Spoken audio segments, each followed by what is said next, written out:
हम्म तो fundamental theorem of algebra क्या था कि अगर कोई भी नॉन कांस्टेंट पॉलिनोमियल ले रहे हैं तो उसके पास एटलीस्ट वन रूट होता है,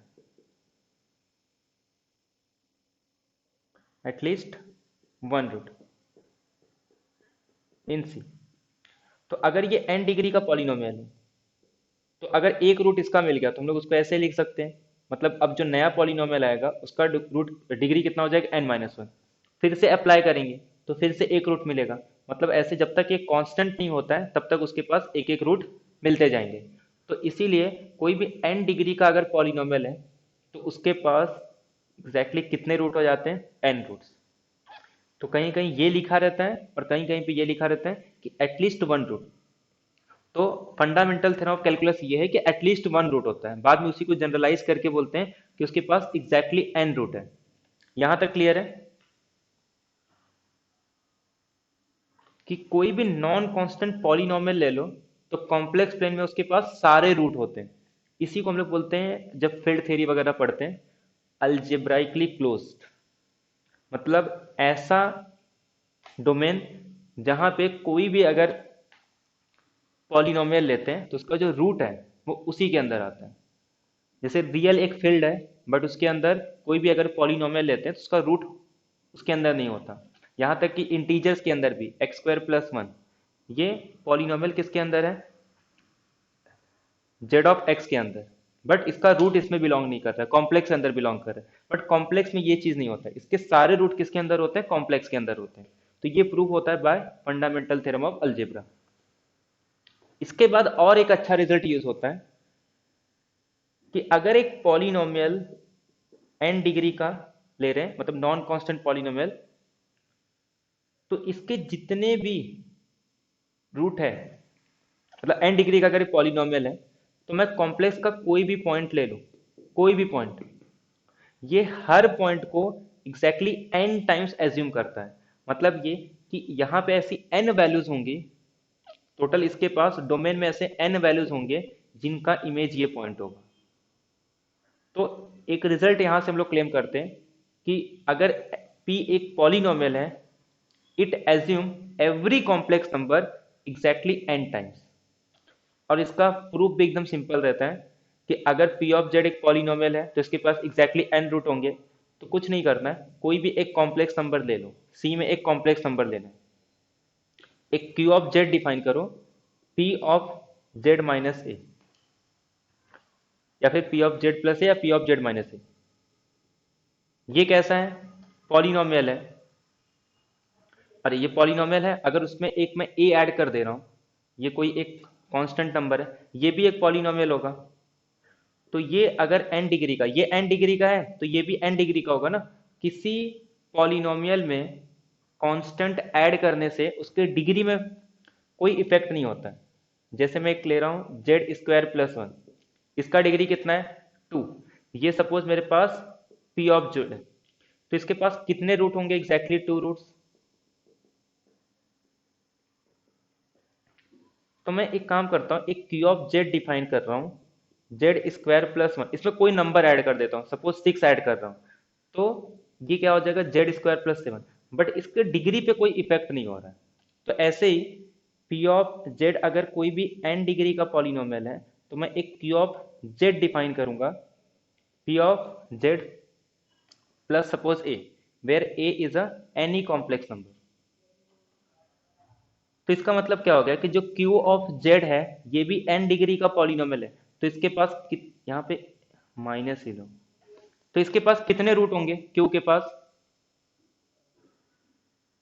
हेलो, इसके पास पे टोटल n रूट्स होंगे।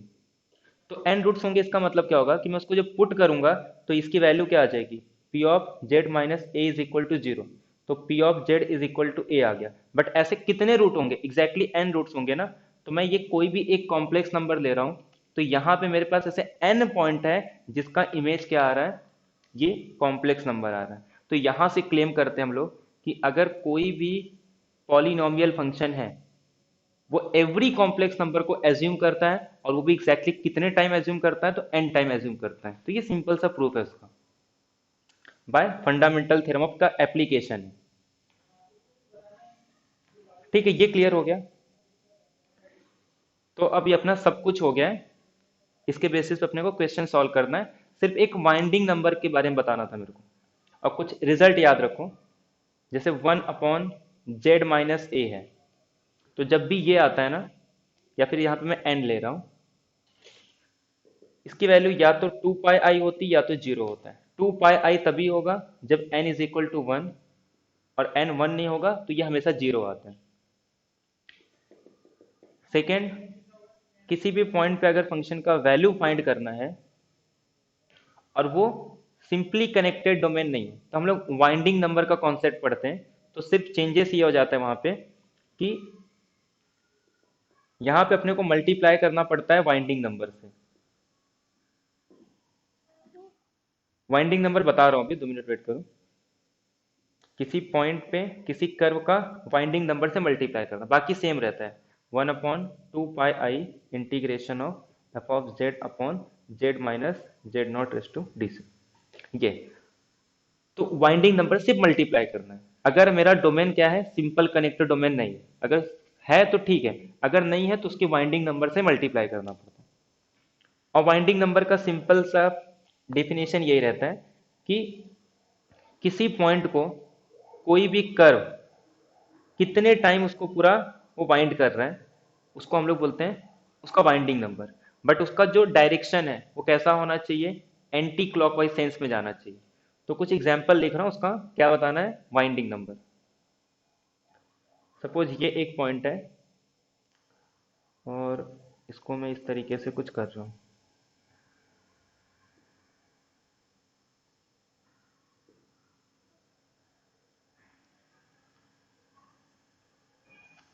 ABC।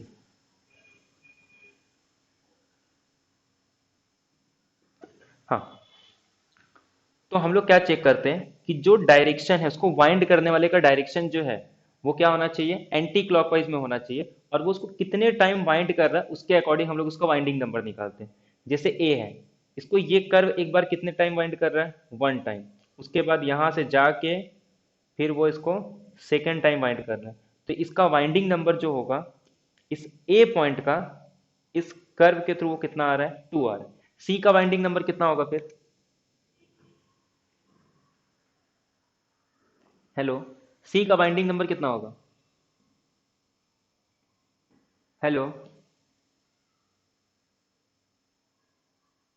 सी का बाइंडिंग, सी को ये सिर्फ एक ही बार वाइंड कर रहा है ना, सिर्फ एक बार वाइंड कर रहा है, ये तो बाहर आ जाएगा। तो ये सी को 1 टाइम वाइंड कर रहा है तो इसका 1। और बी का बाइंडिंग नंबर कितना हो जाएगा, 0। सी का बाइंडिंग नंबर 1, ए का बाइंडिंग नंबर 2 और बी का बाइंडिंग नंबर 0। सपोज एक पॉइंट ले रहा हूँ ये और एक कर्व ले रहा हूँ इस डायरेक्शन में, मतलब अपोजिट डायरेक्शन, क्लॉकवाइज डायरेक्शन में, तो इसका बाइंडिंग नंबर क्या आ जाएगा, -a आ जाएगा। इसके बाद वाइंडिंग नंबर में बहुत सारे प्रूफ रहते हैं कि वाइंडिंग नंबर जो होता है वो हमेशा एक इंटीजर वैल्यू देता है। वाइंडिंग नंबर हमेशा एक इंटीजर वैल्यू,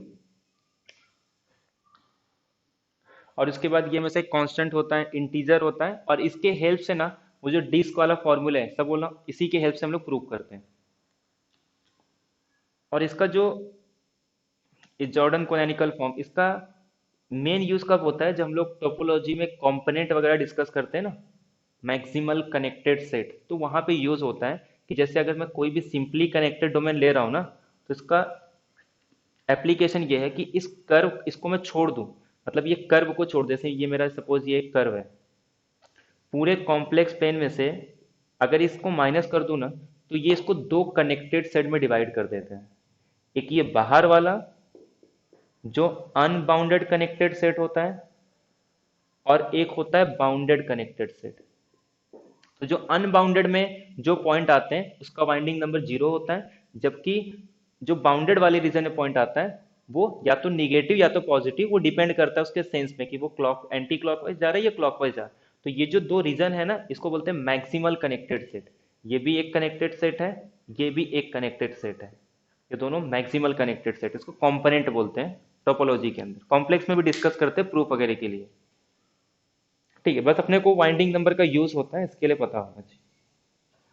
हाँ, तो यहाँ तक किसी को डाउट है, फिर एग्जाम्पल वगैरह सॉल्व करते हैं हम।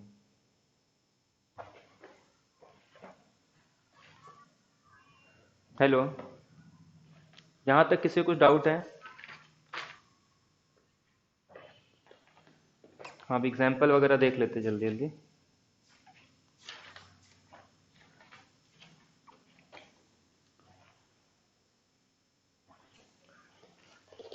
ये तो हो चुका था, ये एक्सपांशन पे है।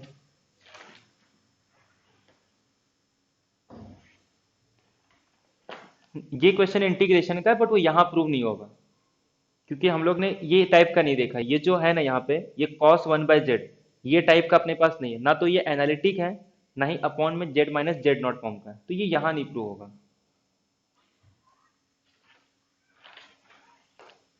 हाँ, अभी ये क्वेश्चन नंबर, ये हम लोग फर्स्ट लेक्चर में भी डिस्कस किए थे। इसका डायरेक्टली बता दो, इसका आंसर क्या होगा?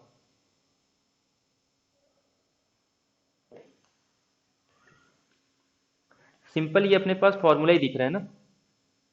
v एक कंटूर डिफाइन कर रहा है, जिसको डिफाइन किया है e raise to 4 pi i T.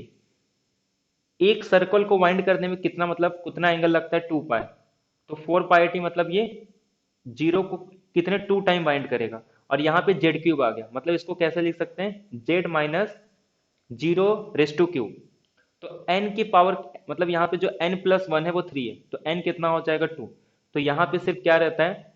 Winding number into derivative at point e raise to z. तो यहाँ पे ई रेस टू के जेड के प्लेस पे 0 पुट करो, ये आंसर आ जाएगा। बाकी इसका सॉल्यूशन वगैरह है तो वो मैं पीडीएफ भेज दूंगा। तो मतलब इसमें क्या यूज हो रहा है? Simple Cauchy, extended version of Cauchy integral formula. ठीक है, ये क्लियर है सबको? 224। हेलो,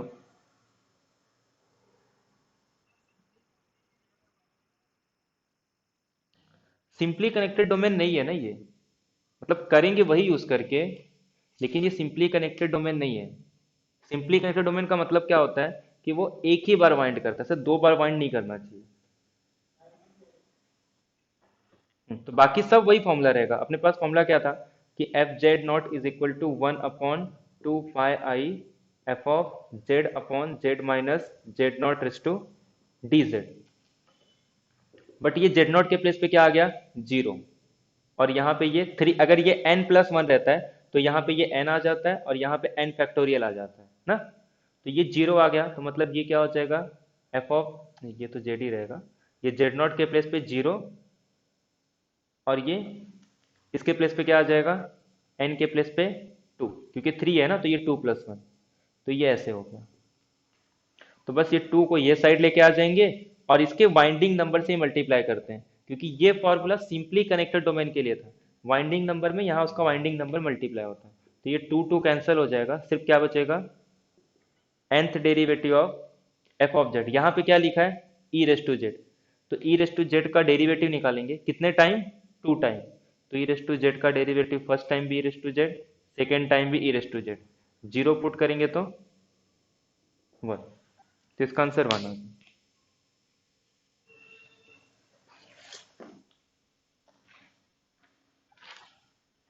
उसके बाद डायरेक्ट ये 235, ये तो सीधे सीधे स्टेटमेंट दिया है कि f of z entire function है, then f of z is also a bounded if and only if. मतलब एंटायर है और बाउंडेड है, तो फंक्शन कैसा हो जाएगा? कांस्टेंट। और अगर कांस्टेंट एंटायर है तो फंक्शन क्या हो जाएगा? बाउंडेड। तो entire bounded plus constant, constant entire bounded.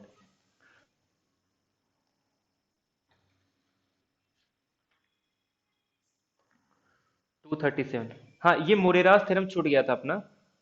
मोरेरास theorem क्या कहता है? It is a short converse of Cauchy theorem, या फिर partially converse of Cauchy theorem. इसका स्टेटमेंट ये है, किसी डोमेन पे अगर मेरा फंक्शन कॉन्टिन्यूअस है, सपोज ये डी है और एफ जो है वो कॉन्टिन्यूअस है, किसी डोमेन पे अगर कोई फंक्शन कॉन्टिन्यूअस है, और मैं कोई भी क्लोज कंटूर ले लूँ, कोई भी क्लोज कंटूर, और जो इंटीग्रेशन आ रहा है वो 0 आ रहा है, अगर एवरी क्लोज कंटूर के अराउंड अगर इंटीग्रेशन 0 आता है, तो ये इंप्लाई करता है कि फंक्शन क्या हो जाएगा? एनालिटिक। ठीक है। ये मोरेरास, हेलो, हाँ, तो मोरेरास थ्योरम ये कहता है कि अगर कोई भी फंक्शन कॉन्टिन्यूअस है पूरे डोमेन पे और कोई भी क्लोज कंटूर के अराउंड इंटीग्रेशन जीरो आ रहा है, तो then f must be analytic function. तो ये सिंपल स्टेटमेंट ही दिया है, मोरेरास थ्योरम का स्टेटमेंट है कि एफ कॉन्टिन्यूअस दिया है डोमेन पे और इंटीग्रेशन जीरो आ रहा है और every piece wise differentiable close curve, मतलब कोई भी क्लोज कंटूर ले रहे हैं और उसका इंटीग्रेशन जीरो आ रहा है, तो बाय मोरेरास थ्योरम फंक्शन क्या हो जाएगा, एनालिटिक हो जाएगा डोमेन डी पे। ठीक है, ये क्लियर है सबको? हेलो, हाँ, तो मोरेरास थ्योरम का स्टेटमेंट है। हाँ, इसको प्रूव करने के लिए ना एक और रिजल्ट यूज करते हैं कि किसी कर्व पे मुझे इंटीग्रेशन निकालना है जेड नॉट से लेके जेड तक, फंक्शन अगर एनालिटिक है तो चाहे यहां से इस पाथ से इंटीग्रेशन काउंट करो, कैसे भी काउंट करो, इसका इंटीग्रेशन ये पाथ पे डिपेंड नहीं करता, ये सिर्फ स्टार्टिंग और एंड पॉइंट पे डिपेंड करता है। इसको वही प्रिमिटिव के हेल्प से हम लोग प्रूव करते हैं कि अगर फंक्शन एनालिटिक है, अगर कोई फंक्शन एनालिटिक है तो इसका मतलब क्या होगा, उसका प्रिमिटिव एग्जिस्ट करेगा, और जो प्रिमिटिव एग्जिस्ट करता है तो bye fundamental theorem of calculus उसकी वैल्यू क्या होती है, जो टर्मिनल पॉइंट में से माइनस करो उसका स्टार्टिंग पॉइंट, तो मतलब वो पाथ पे डिपेंड नहीं कर रहा है कि किस पाथ के थ्रू हम लोग वहां पे जा रहे हैं, तो ये एनालिटिक फंक्शन के थ्रू हम लोग करते हैं।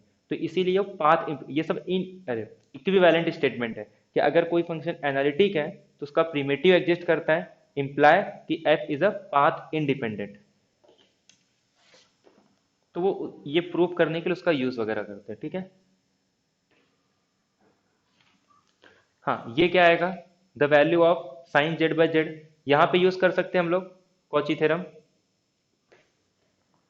ऊपर एक फंक्शन है, कैसा फंक्शन है, एनालिटिक फंक्शन है, नीचे क्या दिया है, जेड, कुछ नहीं दिया, जेड माइनस जीरो आ जाएगा, तो हम लोग इसको इवेलुएट करेंगे किस पे, जीरो पे, और टू पाई आई से मल्टीप्लाई करेंगे। बट अगर मैं साइन जेड पे जीरो पुट करूंगा, हाँ, और ये भी चेक करना है कि जीरो अपने डोमेन में आना चाहिए, तो मेरा डोमेन क्या है, एक यूनिट सर्कल, मतलब डोमेन दिया है अपने पास, एक यूनिट सर्कल दिया है, और इंटीग्रल जो है अपने पास साइन जेड अपॉन जेड, किस कंटूर पे फाइंड करना है इसको, सर्कल पे। तो यहाँ पे कुछ नहीं है तो इसके लिए हम लोग क्या लेंगे, जीरो, तो जीरो लाई कर रहा है इसके अंदर, मतलब जीरो इंटीरियर पॉइंट है, तो अगर इंटीरियर पॉइंट है तो इस पे हम लोग फंक्शन की वैल्यू इवेल्युएट कर सकते हैं और इसको मल्टीप्लाई करते हैं टू पाई आई से। बट जैसे यहाँ पे मैं जीरो पुट करूंगा तो साइन जीरो क्या हो जाएगा, जीरो, तो ये आंसर आ जाता है जीरो। ये क्लियर है सबको? Question number 238। हेलो,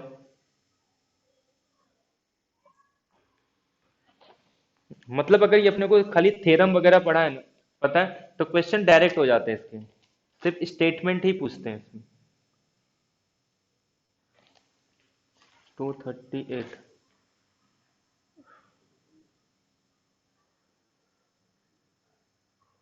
ये क्या है, which of the following is not an open mapping from C to C, ये तो अभी नहीं हुआ है अपना।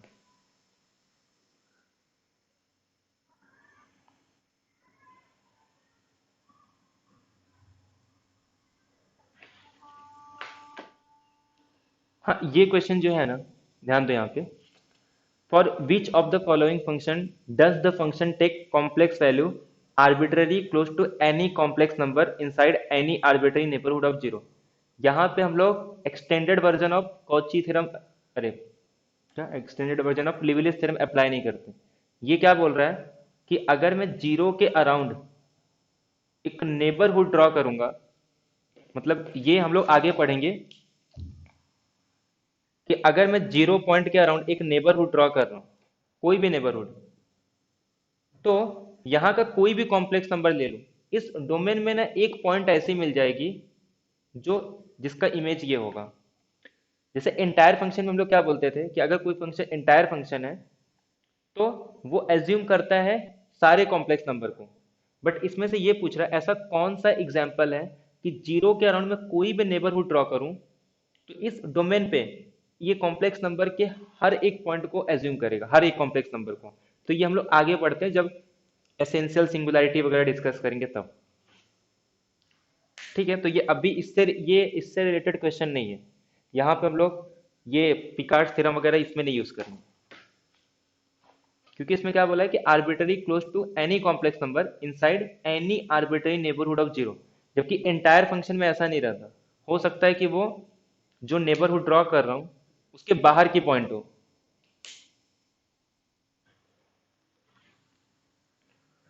क्वेश्चन नंबर 240, ये भी कर सकते हो।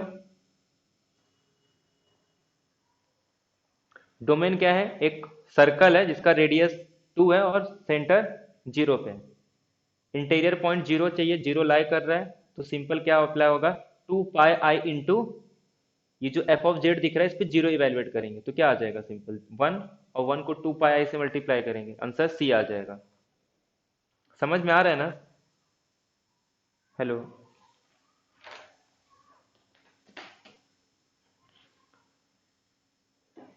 हाँ, ये वाला क्वेश्चन देखो, इसका आंसर क्या होगा, D be a region non-empty open connected in C.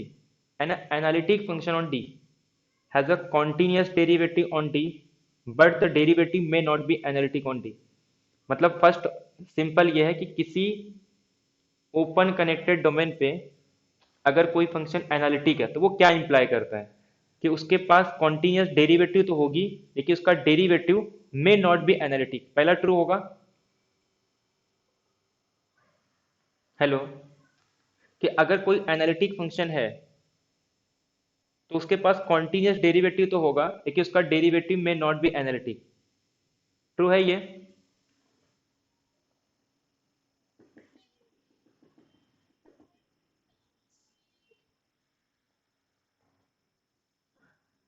हम लोग क्या पढ़े कि अगर एनालिटिक फंक्शन है किसी भी डोमेन में तो उसको इनफाइनाइट टाइम डिफरेंशिएबल कर सकते हैं। तो उसका फर्स्ट टाइम डेरिवेटिव भी होता है, उसका फॉर्मूला भी निकाल के आए हम लोग। तो मतलब ये नहीं बोल रहा, तो ये रॉन्ग हो जाएगा। सेकेंड कह रहा है may not to have a continuous derivative, ये भी रॉन्ग है, क्योंकि पास उसके पास इनफाइनाइट टाइम डिफरेंशिएबल होता है। थर्ड क्या कह रहा है, has a derivative of all order on D, तो ये ट्रू है, क्योंकि किसी भी डोमेन पे अगर एनालिटिक फंक्शन मिल गया तो उस डोमेन पे कितने भी ऑर्डर का हम लोग डेरिवेटिव अपने पास एग्जिस्ट करता है, तो ये ट्रू है। लास्ट क्या कह रहा है, may have a derivative of some order as a discontinuous function on D, तो ये भी रॉन्ग है, सिर्फ ये सी वाला ट्रू होगा, क्योंकि उसके पास किसी भी ऑर्डर का डेरिवेटिव एग्जिस्ट करता है। ये समझा सबको? क्योंकि हम लोग फॉर्मूला ही निकाल रहे हैं ना उसका, चाहे किसी भी ऑर्डर का हम लोग उसका डेरिवेटिव फाइंड आउट कर सकते हैं, और अपने पास फॉर्मूला भी है, उसी के बेस पे आगे का रिजल्ट भी आता है।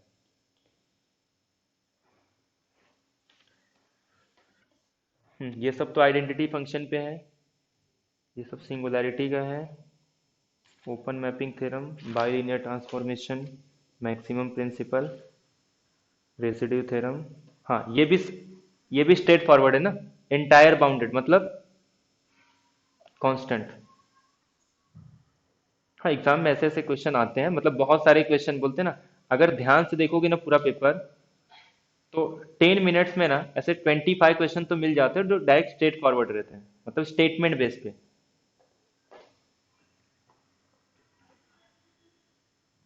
हाँ, ये तो ये रिम्यूवेबल सिंगुलैरिटी आगे डिस्कस करेंगे हम लोग। ये भी हो गया ना अपना, ये भी कर सकते हो। नहीं नहीं, ये भी नहीं होगा, ये सब हम लोग उसके रेसिड्यू थ्योरम के बेस पे करेंगे, ये अभी हम नहीं करेंगे। ये भी क्वेश्चन हो गया था। ये तो रूसी थ्योरम पे है, ये हो चुका है, ये भी आगे करेंगे। लॉग, हाँ इसका आंसर क्या होगा, ये भी बाइंडिंग नंबर के बेस पे, सिंपल।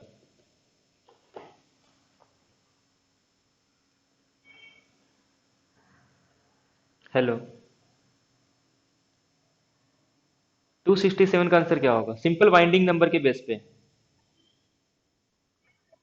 हम्म 2 पाई आई तो रहता ही है, बस उसका बाइंडिंग नंबर भी मल्टीप्लाई करते हैं, तो यहाँ पे 2i2 है, ये n क्या हो जाएगा उसका बाइंडिंग नंबर, मतलब जितने टाइम बाइंड कर रहा है। क्योंकि 0 to 2 पाई तो ये पहले से ही बोल दिया कि 0 to 2 पाई पे हम लोग एक कर्व, अरे कंटूर डिफाइन कर रहे हैं, तो e raise to i n t, तो सिर्फ ये एन से मल्टीप्लाई हो जाएगा, बाकी सब तो वही। टू पाई तो हो नहीं सकता क्योंकि आई कैंसिल नहीं होगा, क्योंकि आई तो रहेगा ही।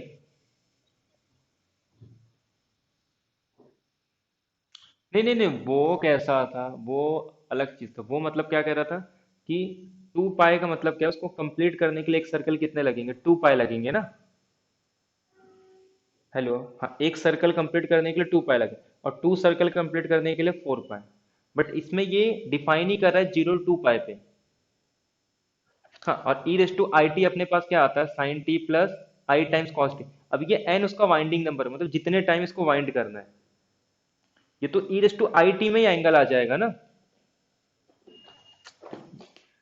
हाँ वही, ये ई रेस टू आई टी ही है। अब ये जो मैं एन एक्स्ट्रा मल्टीप्लाई कर रहा हूँ उसमें, उसमें तो ये उस, ये जो है ये इसको छोड़ दे, ये एक सर्कल है ना, तो इसमें ये टी में ही एंगल आता है ना वो। एंगल तो इसी में आ जाएगा ना, इसी को हम लोग लिखते हैं ना, कॉस टी प्लस आई टाइम्स साइन टी। और वेयर जो मेरा ये डिफाइन कर रहा है, ये मेरा कहाँ से कहाँ तक है, जीरो टू पाई से लेके सी तक।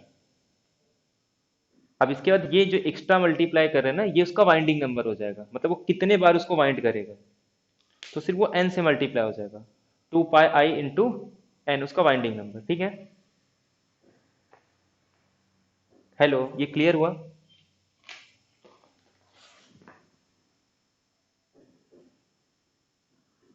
हाँ ये देखो 268 कह रहा है एफ एनालिटिक है एक डिस्क के अंदर। डिस्क मतलब एक सेंटर ए है, उसका रेडियस आर है, इस पे फंक्शन एनालिटिक है, मतलब ये डोमेन पे एनालिटिक है। तो हम लोग क्या देखें, टेलर सीरीज का डेफिनेशन ही क्या था, सिर्फ किसी डोमेन पे अगर कोई फंक्शन एनालिटिक है तो हम लोग क्या डिफाइन कर सकते हैं इस पॉइंट पे, एक Taylor series, Taylor series expansion या फिर पावर सीरीज एक्सपांशन। तो इसमें क्या कह रहा है ये कि f of Z has a power series representation, तो ये होगा क्योंकि जो टेलर सीरीज रहता है उसको a n z s to n उसी फॉर्म में लिख रहे थे ना टेलर सीरीज को, तो मतलब पावर सीरीज रिप्रेजेंटेशन हो। सेकेंड कह रहा है F of Z can not have a power series representation, ये रॉन्ग। थर्ड कह रहा है कि f of z is always real number, ऐसा कुछ रिजल्ट नहीं है। ये कह रहा है हमेशा प्योरली इमेजिनरी नंबर, ये भी नहीं हो। तो अगर किसी भी डोमेन पे कोई फंक्शन एनालिटिक है, तो उसके किसी भी पॉइंट पे मैं क्या कर सकता हूँ, एक एक टेलर सीरीज एक्सपांशन डिफाइन। और टेलर सीरीज एक्सपांशन को हम लोग इस, इसीलिए मैं ये इस टाइप में लिखा था जेड एस टू एन, जबकि टेलर सीरीज ऐसे नहीं लिखते, टेलर सीरीज ऐसे ही लिखते हैं, f of z upon n factorial ऐसे लिखते हैं इसको। और बाद में इसके प्लेस पे ये इसको हम लोग ए एन बोलते हैं, तो ये क्या हो जाएगा, एक पावर सीरीज हो जाएगा ना, a n raise to a n into z s to n. ये क्या है, एफ अगर एनालिटिक है किसी open display, suppose is a close rectifiable curve, close rectifiable curve मतलब कंटूर है, then the value of the integral f of z, क्या आएगा इसका आंसर, फंक्शन एनालिटिक है तो इंटीग्रेशन जीरो, एनालिटिक बोल दिया एक मतलब इस डोमेन पे एनालिटिक है तो आंसर क्या आएगा zero. 270 entire real F Z is bounded, हाँ ये सब एप्लीकेशन है, ये मैं एक बार लिख के दे दूंगा जितने भी स्टेटमेंट है, कि अगर रियल पार्ट भी बाउंडेड है, कोई एंटायर फंक्शन है ना, याद रखना उसका रियल पॉइंट, अरे रियल पार्ट बाउंडेड दे दे, उसका इमेजनरी पार्ट बाउंडेड दे दे, या फिर एफ ऑफ जेड अगर रियल वैल्यूड फंक्शन हो, इमेजनरी वैल्यूड फंक्शन हो, किसी कर्व पे लाई कर रहा है, ऐसे बहुत सारे रिजल्ट है, वो डायरेक्ट कांस्टेंट ही रहता है और कुछ नहीं रहता। ठीक है, और इसका ऑप्शन कहाँ है, ठीक है, तो इसका आंसर ऑप्शन नहीं है इसमें, इसका आंसर क्या आएगा, कांस्टेंट। एंटायर उसके बाद उसका कोई भी part, real imaginary part bounded रहेगा तो वो क्या हो जाता है, कांस्टेंट।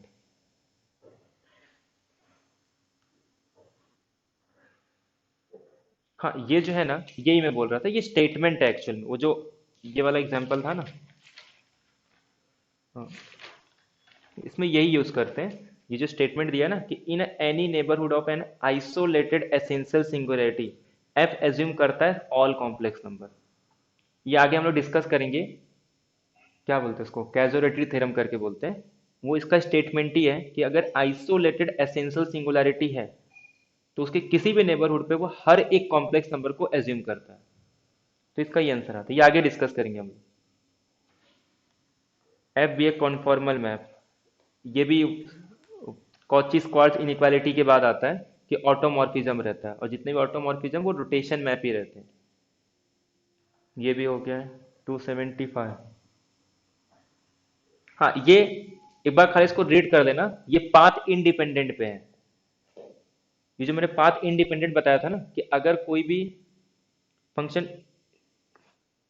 एनालिटिक है, एनालिटिक दिया नहीं है लेकिन जेड है, जेड कैसा फंक्शन है, इंटायर फंक्शन है, मतलब एनालिटिक है, तो ये पाथ पे डिपेंड नहीं करता। तो अपने को इसको थोड़ा ड्रॉ करना, उसमें भी है पीडीएफ में भी सॉल्यूशन में, तो वो पाथ पे कभी डिपेंड नहीं करेगा। तो इसका आंसर क्या आएगा, चाहे किसी भी पाथ से जाओ आंसर हमेशा उसका इक्वल आता है। तो यहाँ पे वो यूज होगा कि अगर एफ कोई भी फंक्शन एनालिटिक है तो वो उसके एंड पॉइंट पे ही डिपेंड करता है, किस पाथ के अलोंग हम लोग इंटीग्रेशन फाइंड आउट कर रहे हैं उस पर डिपेंड नहीं करता। हाँ इसमें जो इंटीग्रेशन फाइंड करने का जो है ना, ये हम लोग जब लाइन इंटीग्रल पढ़ेंगे ना तो उसी के थ्रू हम लोग इसके एग्जाम्पल कर लेंगे। हाँ 276 ये सब लाइन इंटीग्रल और ये दोनों साथ में कर लेंगे। 276 हो गया, 277। हाँ 278 का आंसर क्या आएगा, मैं एक रिजल्ट टिक किया था ना, Z 1/z - z0 raise to n। इसका आंसर जीरो तभी आता, अरे 2 पाई तभी होगा जब z का पावर कितना रहता है, अपॉन में 1। अदरवाइज हर केस में जीरो आता है, तो इसका आंसर भी जीरो। तो ये तो राइट है, 2 पाई, जेड स्क्वायर जीरो सही है, ये 2 पाई ये भी सही है। ये रॉन्ग आ जाएगा ना, क्योंकि इसका आंसर क्या आना चाहिए था, 2 पाई आना चाहिए था ना, बट यहाँ पे क्या आ रहा है। बट ये भी ध्यान देना है कि वो डोमेन में भी होना चाहिए। तो डोमेन में है ना 3, अगर मैं 2 के अराउंड 3 रेडियस का सर्कल बना रहा हूँ तो 3 इसमें लाई करेगा, मतलब इंटीरियर पॉइंट है, तो इसका आंसर क्या आएगा 2 पाई। या फिर कॉची थ्योरम से भी, अरे से कॉची इंटीग्रल फॉर्मूला भी यूज कर सकते हैं ना इसमें।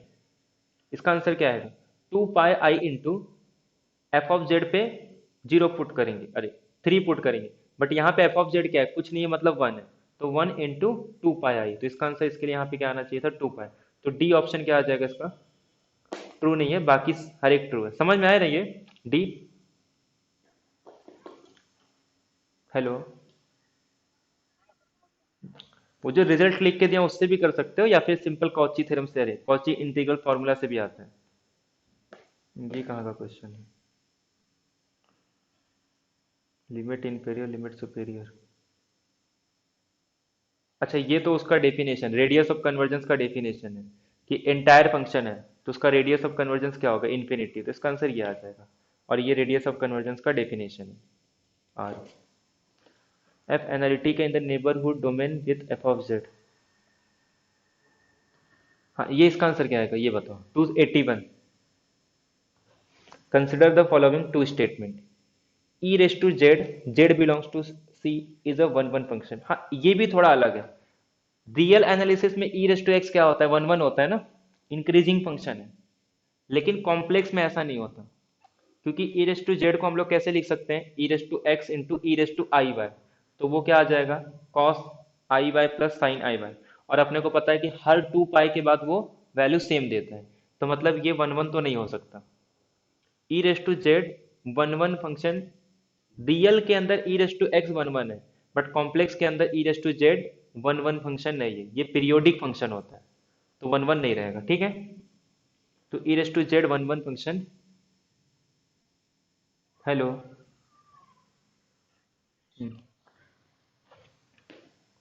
Sign z is a bounded entire function, ये तो ट्रू है ना, साइन जेड बाउंडेड भी है। अरे सॉरी ये फॉल्स, दोनों फॉल्स हो जाएंगे। ये अनबाउंडेड इंटायर फंक्शन है, क्योंकि अगर बाउंडेड और इंटायर हो जाएगा तो वो कांस्टेंट हो जाएगा, बट साइन जेड क्या है नॉन कांस्टेंट, तो नॉन कांस्टेंट इंटायर मतलब अनबाउंडेड। तो 280 मतलब इसका दोनों फॉल्स हो जाएंगे, तो both A and B are false. 282 भी, ये तो बाद में अपना होगा रूसी थ्योरम से। 283 हो गया, 284, 285 का आंसर क्या आएगा, सर्कल क्या है मेरा, टू पे, 2 पाई नहीं जीरो आएगा ना, क्या है ये देख लेना एक बार। टेक्स्ट अगर 3 है तो 2 पाई आई आएगा, अगर 5 है तो 0 होगा। अगर 5 होगा मतलब सिंपल सी बात है, अगर ये 5 है तो 0 आएगा, अगर 3 है तो 2 पाई आई। समझ में नहीं आ रहा, 5 वैसे तो ये सर्कल ड्रॉ करेंगे तो 2 पे, तो मतलब 2 और आगे जाएगा तो यहाँ पे 4 आएगा, यहाँ पे 0, तो मतलब वो लाइन ही करेगा उसमें। ये सब भी बाद में होगा। ये भी F of z is analytic maximum value, ये भी लाइन इंटीग्रल वाला है। ये क्या आएगा इसका answer? Which of the following is not an entire function. ये वही है लीनियर कॉम्बिनेशन वाला, मैंने कहा था ना कि अगर ई रेस टू जेड मतलब कोई भी एनालिटिक फंक्शन है, उसका यूज करके हम लोग क्या कर सकते हैं और एनालिटिक फंक्शन बना सकते हैं। E raise to Z analytic है तो e raise to minus Z भी एनालिटिक हो जाएगा, ई रेस टू आई जेड भी एनालिटिक हो जाएगा। ये नहीं होगा। मैंने नोट्स दिया है ना, उसमें कुछ प्रॉपर्टी लिखा है, वो एक बार देखना कि अगर एफ, हाँ एंटायर बोला है, वो नहीं मतलब नॉट एंटायर पूछा है, तो ये तीनों तो एंटायर हो जाएंगे ना, तो यही बचा ना फोर्थ वाला। हम्म, ये वाला नहीं होगा, बाकी सब रहेंगे।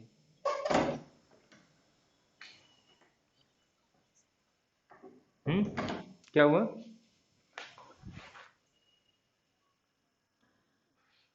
सर्कल नहीं देगा, वो तो डिपेंड करेगा क्या बनेगा। हम्म, तो ई रेस टू जेड, वो नहीं, वो तो इंटरवल जब 0 2 पाई रहेगा तब ना, ऐसे थोड़ी ना बोल सकते क्या रहेगा।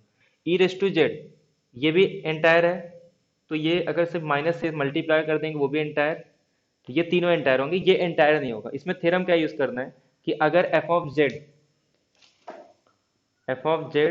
या एफ ऑफ जेड बार या एफ ऑफ जेड बार, अगर ये दोनों साथ में एनालिटिक है, इंटायर है, तो ये तभी पॉसिबल है जब वो फंक्शन कैसा होगा, कांस्टेंट है। अदरवाइज कोई दोनों साइमल्टेनियसली कभी भी इंटायर फंक्शन नहीं हो सकते, इंटायर या एनालिटिक भी नहीं हो सकते।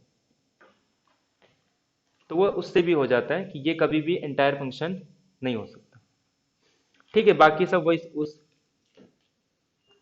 हाँ सीआर से क्यों करेंगे, लेकिन जब है अपने पास रिजल्ट सीआर से करेंगे तो फिर चेक करना पड़ेगा ना उसमें, तो फिर हर एक को, बट अपने पास रिजल्ट है ना। हाँ वो मतलब ऐसा चेक करना पड़ता है, बट मैंने ये बोला था ना कि अगर ये है कोई भी एफ ऑफ जेड एंटायर है, तो उसका लीनियर कॉम्बिनेशन सब रहते हैं, तो जेड अपने पास एंटायर है, तो अगर मैं इसको माइनस से मल्टीप्लाई कर दूं तो ये भी एंटायर है, तो उसका लीनियर कॉम्बिनेशन भी एंटायर हो जाता है, तो उससे सब हो जाएगा। या एनालिटिक फंक्शन का और एक है कि अगर एफ ऑफ जेड एनालिटिक है तो ये भी एनालिटिक प्रूव करते हैं हम लोग, उससे भी हो जाता है। ठीक है, बाकी तुम लोग ट्राई करो जो भी रहेगा, बाकी नोट्स में सॉल्यूशन वगैरह इससे रिलेटेड जो भी है सब है। क्योंकि टाइम हो गया।